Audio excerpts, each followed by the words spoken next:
عنا محمدا ما هو أهله جزا الله عنا محمدا ما هو أهله আল্লাহ যুবকদের ফজরের পরে খেলার জন্য ডাকছি।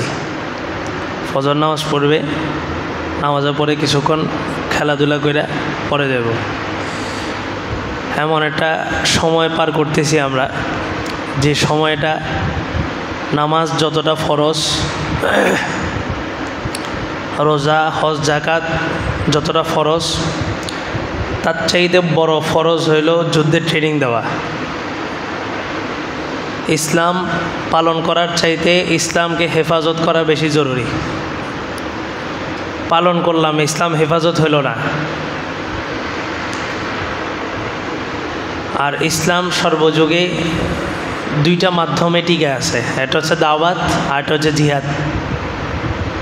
ইসলাম ছড়াইছেও দুই পদ্ধতিতে, দাওয়াত এবং জিহাদ।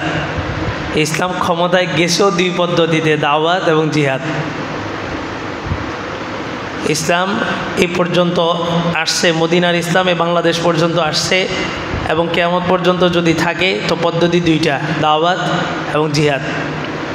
যত জায়গায় ইসলাম হুকুমতে বসছে, খেলাফতে বসছে, পদ্ধতি দুইটা, হয়তো দাওয়াত না হয় জিহাদ। সাহাবায়ে কেরাম গেছেন, দাওয়াত দিছেন, তো দাওয়াত মেনে নিছে, তো ইসলামী হুকুমত কায়েম হয়ে গেছে, যুদ্ধের প্রয়োজন হয়নি। গেছেন, দাওয়াত দিছেন, দাওয়াত মানে নাই, তো সাহাবায়ে কেরাম এটা বলেন না যে চলো নির্বাচন করি, দাওয়াত মানে নাই, জিহাদ, বাস। হয় দাওয়াত না হয় জিহাদ। এই পদ্ধতি দুইটাই 1400 বছর পর্যন্ত আসছে।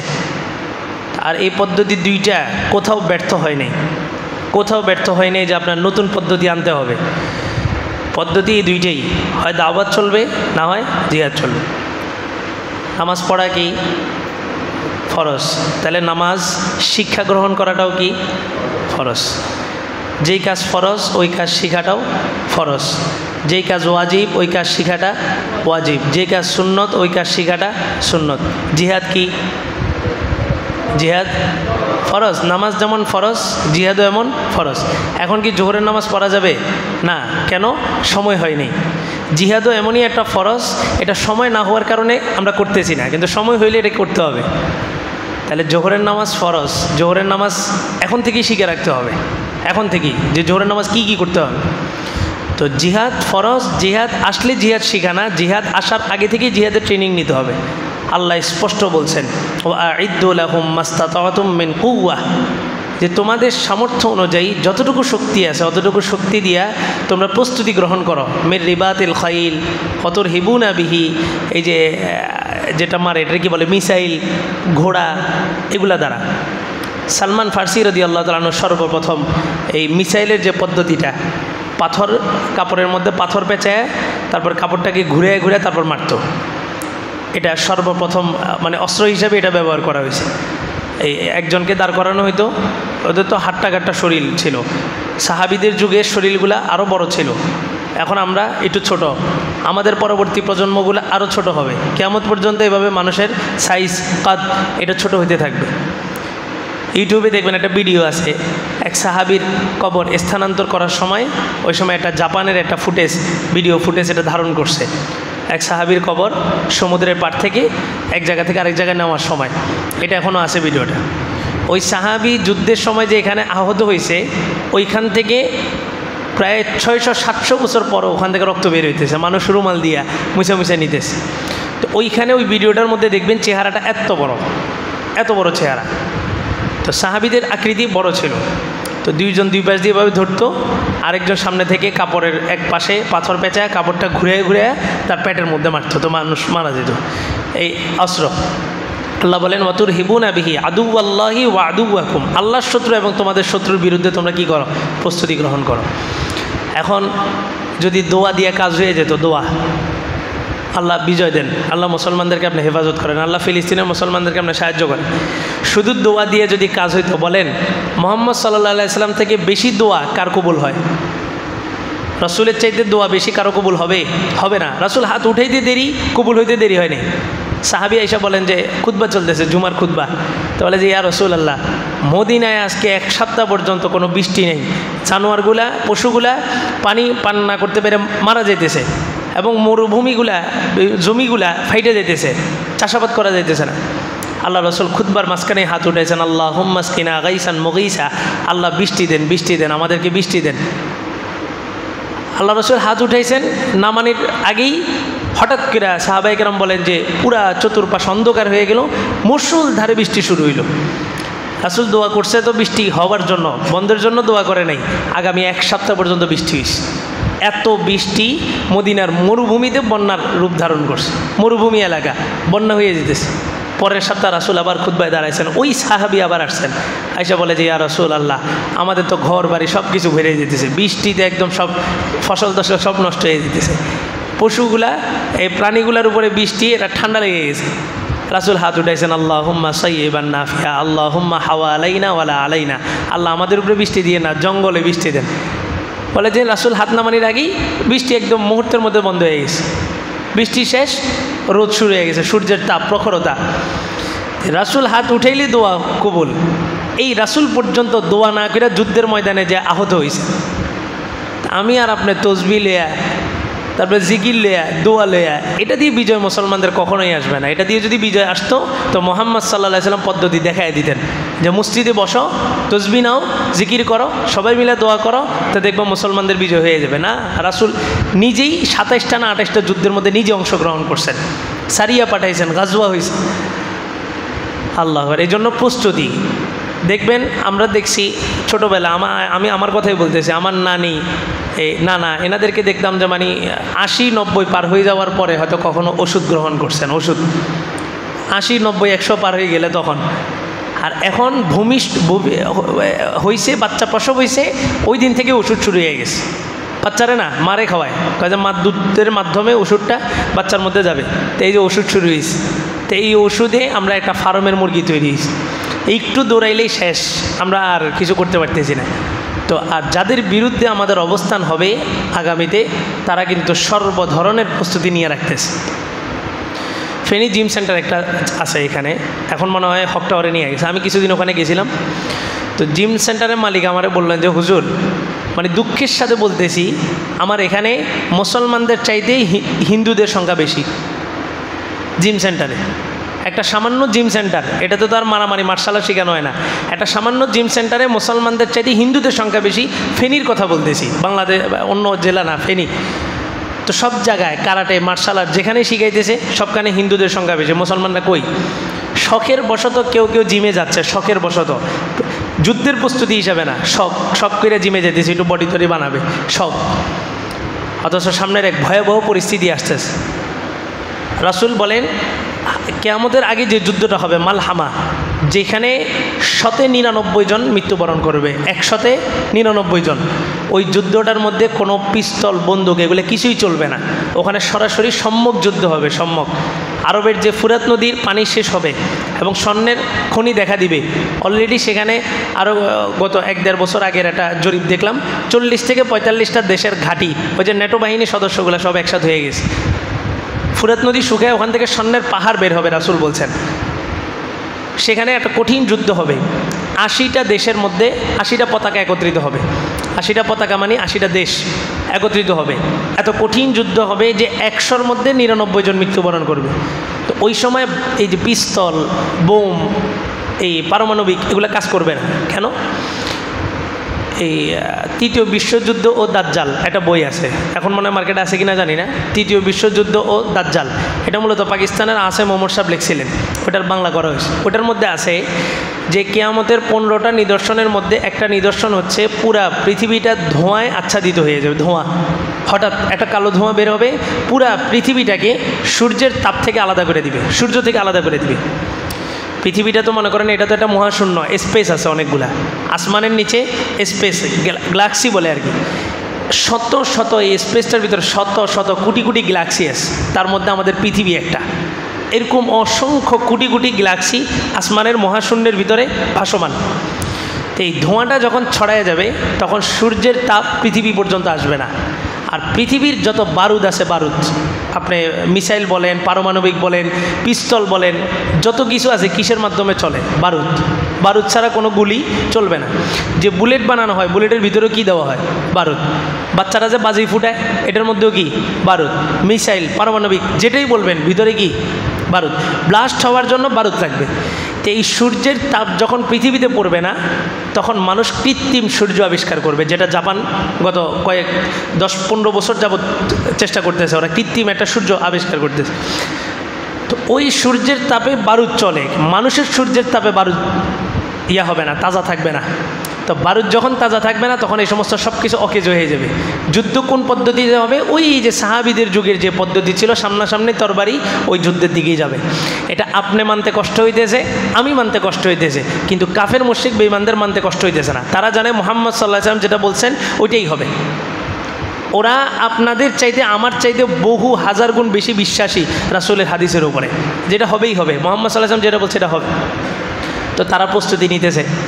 ঢাকা ভার্সিটিতে গত বছর আগের বছর তারা কি করছে? অস্ত্র দিয়ে ঝংকারি দেখাইছে, অস্ত্রের। ইয়ারা হিন্দুরা অস্ত্র নিয়ে তারা শোডাউন করছে না। আপনি যদি মুসলমানদেরকে বলেন যে তোমরা অস্ত্র নিয়ে বের হও, অনুমতি দেওয়া হইলো, কয়জনের কাছে অস্ত্র আছে? হুজুর তো দেখি জঙ্গি ভাব। জঙ্গি না, মাইট যখন শুরু হইব তখন বুঝবেন যে হুজুরের কথাগুলোর কি মর্ম ছিল। হ্যাঁ না, অস্ত্র আমি কিনলাই দিব আপনারে। আমার অস্ত্র থাকলে আমি আমার নিজের সেফটি, প্রত্যেকে নিজের সেফটি। লাইসেন্স করা অস্ত্র নেওয়ার সুযোগ আছে না রাষ্ট্রীয়ভাবে? তো কয়জন ব্যবসায়ীরা নিতেছে, তো বড় বড় ব্যবসায়ীদেরকে লাইসেন্স করা অস্ত্র দিয়ে দেয়।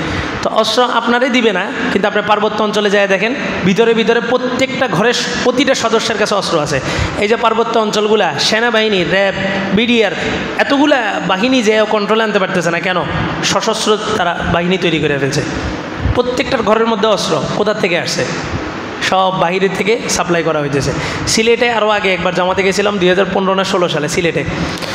ওইখানের এক জরিপে একজন বললো আর কি, কয়েকজন আমাদের প্রত্যেকটা বাড়ির মধ্যে অস্ত্র আছে, প্রত্যেকটা বাড়ির মধ্যে।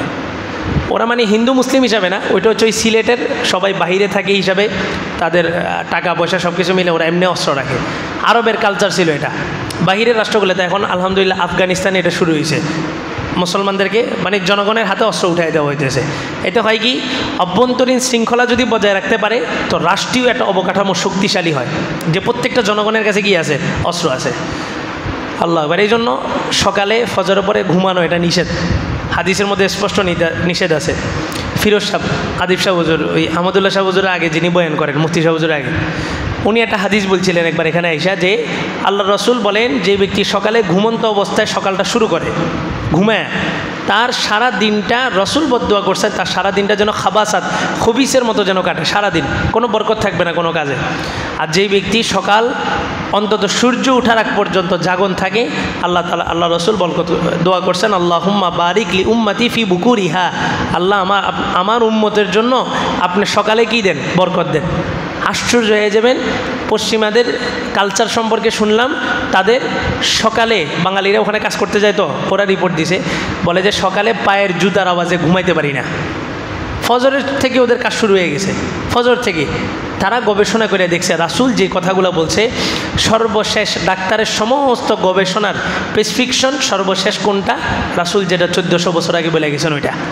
এখন ডাক্তাররা ডাক্তারি বিদ্যা গবেষণা বাদ দিয়া রাসূলের হাদিস নিয়ে গবেষণা শুরু করে দিছে।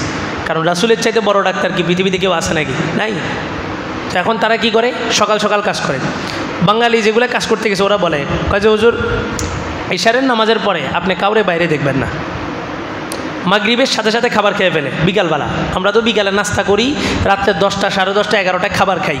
আবার আলহামদুলিল্লাহ আমাদের বিবিরা এত আন্তরিক, বিছানায় খানা খাওয়ায়, বিছানায় হাত ধোয়ায় দেয়, উঠার কোনো দরকার নেই, বাস ওখানেই শুয়ে গেছে। এই সমস্ত রোগ শুরু হয় ওখান থেকে। হাকিম আজমল সাহেব উনি বলেন, সুবেহ সওয়িরি কি হাওয়া, লাখোं रूपियों की दवा, রাত কি দোপহের কি 42, রাত কি 40। সকালের আবহাওয়া এটা লক্ষ কোটি টাকা দামের ওষুধের চাইতেও দামি, অক্সিজেন যেটা। দোপহের কি 42 মানে দুপুরে খাবার খাওয়ার পরে একটু শোয়া, বিশ্রাম করা। রাত কি 40, রাত্রে খাবার খাওয়ার পরে অন্তত 40 কদম হাঁটা। এটাই হচ্ছে মূল আপনার সুস্থতার ফর্মুলা, সুস্থ থাকার জন্য। খাবার হজম হয় দুইটা জিনিসের মাধ্যমে, ঠান্ডা এবং গরম, দুইটা একসাথে হলে। তা আল্লাহ রসুল বলছেন দুপুরবেলা তোমরা একটু শো। বিজ্ঞান গবেষণা করে দেখে যে দুপুরে বাহিরের আবহাওয়াটা কি থাকে, গরম দুপুরে। তা আপনি খাবার খাওয়ার পরে যদি কাজে চলে যান তাহলে আপনার ভিতরে মেশিনগুলা সবগুলো কী হয়ে যাবে, গরম। আমরা দৌড়াইলে ঘামায় যাই কেন, আমাদের ভিতরে কী হয়ে যায়, গরম হয়ে যায়। তাহলে বাহিরেও গরম ভিতরেও গরম, খাবার কি হবে না, হজম হবে না। এই জন্য রাসূল বলছেন একটু বিশ্রাম নাও। তাহলে বাহিরে গরম, তুমি শোয়ার কারণে তোমার শরীরটা হয়ে যাবে ঠান্ডা, দুইটা মিলে খাবারটা হজম হয়ে যাবে। রাত্রে স্নায়ুচাপ যেটা বাহিরের, এটা থাকে কি ঠান্ডা, উষ্ণতা। আবার আপনি যদি শুয়ে যান আপনার শরীরও কি ঠান্ডা। এই জন্য রাসূল বলছেন রাতের খাবারের পর একটু কী করো, হাঁটাহাঁটি করো। পায়চারি করলে কি হবে, তোমার শরীরটা হবে গরম, বাইরে হচ্ছে ঠান্ডা, তোমার ভিতরে গরম, দুইটা মিলে খাবার হজম হয়ে যাবে। কিন্তু আমরা তো রাত্রে খাবার খেয়ে শুয়ে দিই। তো পশ্চিমাদের কালচার এখন যেটা মুসলমানদের হওয়ার দরকার ছিল এটা বিধর্মীদের হয়েছে, আর যেই কালচার বিধর্মীদের ওইটা আমরা মুসলমানরা গ্রহণ করছি। ব্যস্ততার ভিতর আপনার সুস্থতা তো দরকার আছে। মাগরিবের সাথে সাথে খাবার খেয়ে ফেলেন, মাগরিবের পরপর, সর্বোচ্চ ইশারের আগে। ইশারের পরে রাসূল বলেন যে যে ব্যক্তি ইশারের পরে কথা বলে তার জীবনে বরকত হয় না। রাসূল ইশারের পরে কথা বলতেন না, নামাজ পড়তেন, ইশারের পরে শুয়ে যেতেন। এই 8-10 বছর আগের কথা বলতেছি, আমি নিজেও দেখছি, আমাদের এই অঞ্চল এই জায়গারই কথা বলতেছি। ইশারের পরে ওরকম একটা হাঁটা চলা কেউ করতো না, সবাই শুয়ে যেত। এই 8-10 বছরের ভিতরে এক ডিভাইস মোবাইল, এটাই আমাদেরকে ঘর থেকে বের করে দিয়েছে। যুবকদের আড্ডা, জায়গায় জায়গায় আড্ডা, বসে আছে আড্ডা দিতেছে 10টা 12টা। আর ঈদের কোনো একটা যদি সিজন থাকে, ঈদের সিজন বা পূজা বা কোনো একটা কিছু, ওই দিন তো সারা রাত বাজি ফুটাবে, গান বাজনা, এটা ওইটা। এই যে কালচার শেষ। আর আমরা কি করি, আমরা বলি যে আরে কইলে গিয়ে শুনবে নাকি, আমরা বললে গিয়ে আর মানবে নাকি। এই যে সমাজের যত অন্যায়গুলো হয়, এই পাবলিকগুলো যদি সজাগ হয় যে অন্যায় যেখানে দেখবো এখানে প্রতিহত করবো, এই প্রশাসনেরও দরকার নাই, ইসলামী হুকুমত খেলাফতে যাইতে হবে ওটারও দরকার নেই, এমনি সমাজ ব্যবস্থা সুন্দর হয়ে যাবে। প্রত্যেকেই চিন্তা করে আমার কি দায়িত্ব নাকি। একটা অন্যায় কাজ হইতে দেখলে এ চিন্তা করে আমি বলার দরকার কি, আমি বলার দরকার না। অন্যায় দেখছেন, রাসূল বলছে অন্যায় দেখলে হাত দ্বারা প্রতিহত করো, না হয় মুখ দ্বারা প্রতিবাদ করো, না হয় অন্তরে পরিকল্পনা করো এটা কিভাবে বন্ধ করা যায়। তো যেটা বলা উদ্দেশ্য, আমরা এই তাফসীর শেষ করার পরে একটু যুবকদের নিয়ে একটু খেলাধুলা, একটু হাঁটা চলা, দৌড়াদৌড়ি। আল্লাহ, গতকালকে সবগুলোর ফোন দিয়ে রাজি করেছি, তাও আজকে অনেকজন আসে নাই। যদি ফজরের সময় উঠি, ওইটা মানে অ্যালার্মটা বন্ধ করে দিয়ে আবার শুয়ে যাই নিজের অজান্তে। তা একজন, আপনাদের তো এখন বয়স গেছে কই, আপনারা আপনার বয়সে মোবাইলও আসিল না। ওই মামুনুল হক সাহেব একটা কথা বলছিলেন কি, কয় যে সুদ হারাম বলা বহু সহজ, কিন্তু সুদের একটা প্রতিষ্ঠানের ম্যানেজার হইয়া ওই সুদের থেকে বাইসা থাকা কঠিন। বুঝেন নাই, আমি চুরি করি না, আমি এটা গর্ব করে বলতেছি। তো ইমামের এখানে কি চুরি করার কিছু আছে নাকি? হ্যাঁ, স্বর্ণের গোডাউনে বসায় দেন, এরপরে আমি ইমাম যদি বলতে পারি যে আমি চুরি করি না, ঠিক আছে। ডিভাইস এমন একটা জিনিস, এটাকে যারা আবিষ্কার করছে তারা এটার নাম দিয়েছে ব্ল্যাক ম্যাজিক, মানে কালো জাদু। এটা কোন সময় যে আপনার 10 ঘন্টা খেয়ে ফেলছে আপনি বুঝবেনও না। মানে পাবলিকের কথা বলতেছি না, আমি ইমাম, আমি আমার নিজের কথা বলতেছি। এটা কোন সময় ফেসবুকে স্ক্রলিং করতে যায় আপনার 10 ঘন্টা, 8 ঘন্টা, 12 ঘন্টা চলে যাবে, আপনি কল্পনা করতে পারবেন। এটা একটা কালো ব্ল্যাক ম্যাজিক। তো বাবা এইসব মোবাইল নিয়ে নিছে, ছেলে রাত্রে যায় বাবারে কি করছে, জবাই করে দিস। এটা নেশা, এটা একটা জাদু। গতকালকের এক ডাক্তারের সাক্ষাৎকার দেখলাম, বলে যে অদৃষ্টিক বাচ্চা অতিরিক্ত বেড়ে গেছে সমাজে। অদৃষ্টিক মানে স্বাভাবিক না, অ্যাবনর্মাল, একটু প্রতিবন্ধী টাইপের। এখানে একটা চিল কি একটা আছে, মানে বাচ্চাদের এখানে করায়, ট্রিটমেন্ট করায় সদর হাসপাতালের এখান দিয়ে একটা ঘরে,